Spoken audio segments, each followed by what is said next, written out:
کافر کی 5 قسمیں ہیں: مشرک، کتابی، زندیق، مرتد اور منافق۔ آپ کو اس کے بارے میں بتاتا ہوں، انشاءاللہ ان قسموں کی ڈیفینیشن بتاتا ہوں، انشاءاللہ آپ کو فائدہ ہوگا انشاءاللہ۔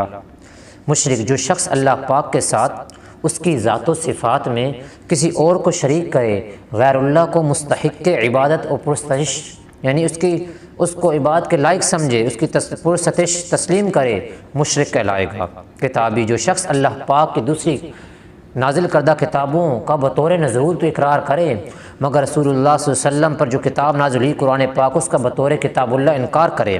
زندیق، جو کسی دین کا پیروکار نہ ہو۔ مرتد، اسلام کا کلمہ پڑھ کر جو شخص زبان سے کفر یا کلمات کہے، اسلام سے بیزاری کا اظہار کرے یا ضروریات دین میں سے کسی کا انکار کرے، وہ مرتد کہلائے گا۔ منافق، جو شخص ظاہری طور پر اسلام کے تمام امور ادا کرتا ہے لیکن دل سے ان کا انکار کرتا ہے، وہ منافق کہلائے گا۔